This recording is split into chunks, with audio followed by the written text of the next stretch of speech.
2월 14일 오늘의 만나 성경 말씀은 마태복음 11장 2절에서 6절입니다. 그런데 요한은 그리스도께서 하신 일들을 감옥에서 전해 듣고 자기의 제자들을 예수께 보내요. 물어보게 하였다. 오실 그분이 당신이십니까? 그렇지 않으면 우리가 다른 분을 기다려야 합니까? 예수께서 그들에게 대답하셨다. 가서 너희가 듣고 본 것을 요한에게 알려라.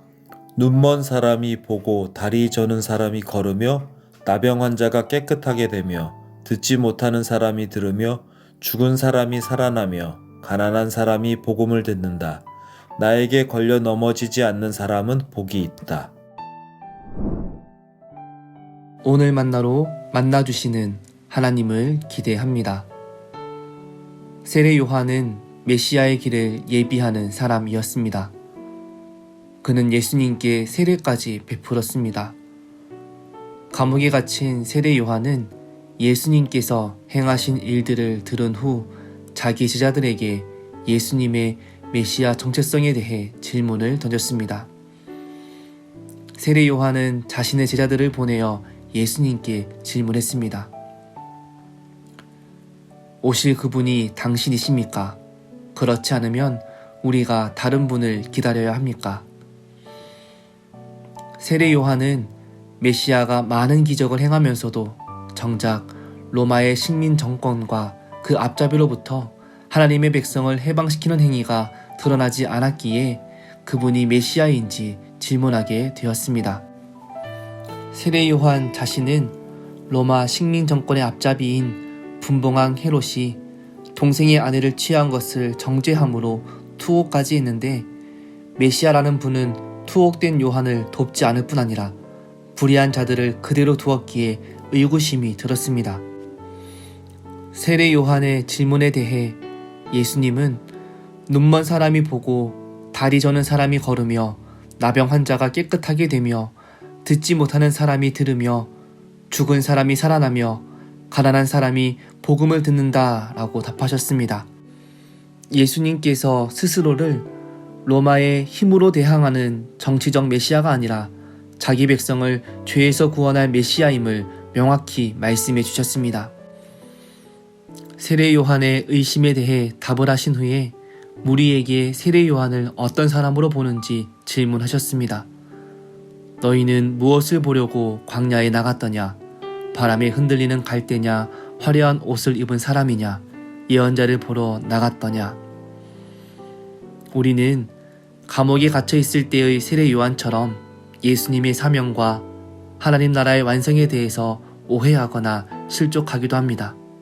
때로는 광야와 같은 인생길에서 목적지를 잃어버린 것 같은 두려움이 밀려오거나 신앙의 의미를 잃어버리고 좌절하고 싶은 경험들을 하기도 합니다.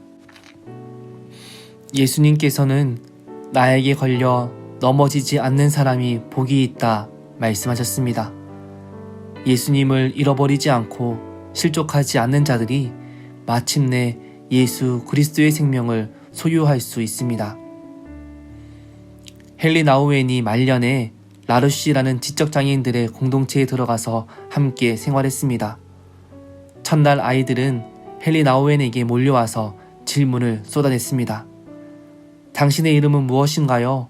당신은 왜 그렇게 공부를 많이 했나요? 사람들은 왜 대학교에 가나요?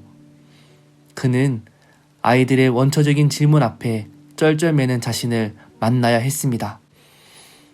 헨리 나우엔은 사람들이 자신을 향해 부러워하는 외적인 조건에 전혀 관심을 두지 않고 근원적인 질문을 던져내는 라르시 공동체의 장애인들과의 첫 만남을 통해 자신의 오랜 방황이 끝날 것 같다는 예감을 받았습니다. 하나님께서 자신을 상대해주는 방식과 가장 가까운 방식으로 자신을 환대해주는 사람들을 만났기 때문입니다. 우리는 흔히 내가 원하는 방식으로 다른 이들을 대합니다. 하나님을 대할 때에도 우리의 생각대로 하나님을 대합니다.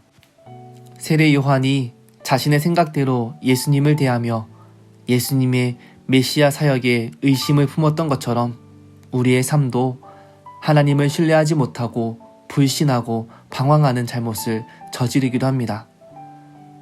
라르시 공동체에서 세상의 조건으로 자신을 대하지 않고 근원적인 인간으로 환대하는 이들을 통해 하나님과의 대면을 깨달았던 헨리 나우엔처럼 우리의 삶에서 하나님의 관심과 하나님의 뜻을 깨달을 때 진리를 향해 걸어 나갈 수 있습니다. 그리스도인의 삶은 사람들의 기대가 아니라 하나님의 부르심을 따라 사는 존재임을 기억하길 원합니다. 오늘도 하나님의 뜻을 기억하며 하나님의 방식으로 살아가시길 간절히 소망합니다. 기도하겠습니다. 너희는 무엇을 보러 광야에 나갔더냐? 흔들리는 갈대냐? 말씀하셨던 주님. 우리의 삶이 흔들리는 갈대가 아니라 하늘의 하나님을 바라볼 수 있는 믿음과 지혜를 더하여 주옵소서. 세상 속에 살아가며 내 생각대로만 주님을 바라보고 판단하는 불신앙을 회개합니다. 우리를 성령으로 새롭게 하여 주옵소서. 예수님의 이름으로 기도합니다. 아멘. 이제 2가지 기도 제목으로 기도하겠습니다. 첫째, 감옥에 갇혀있던 세례 요한과 같이 삶의 어려움에 갇혀있는 우리를 긍휼히 여겨 주옵소서. 어떠한 상황 속에서도 주님을 향한 올바른 믿음과 순종, 인내를 붙잡게 함께하여 주옵소서. 둘째, 국가와 사회를 위해 기도합니다. 지속되는 고물가와 난방비 상승으로 고통받는 이들을 기억하여 주시고 정부와 위정자들에게 겸손한 마음과 지혜를 더하여 주셔서 어려움을 헤쳐나갈 수 있도록 인도하여 주옵소서. 이 제목으로 기도하신 후에 개인 기도하시겠습니다.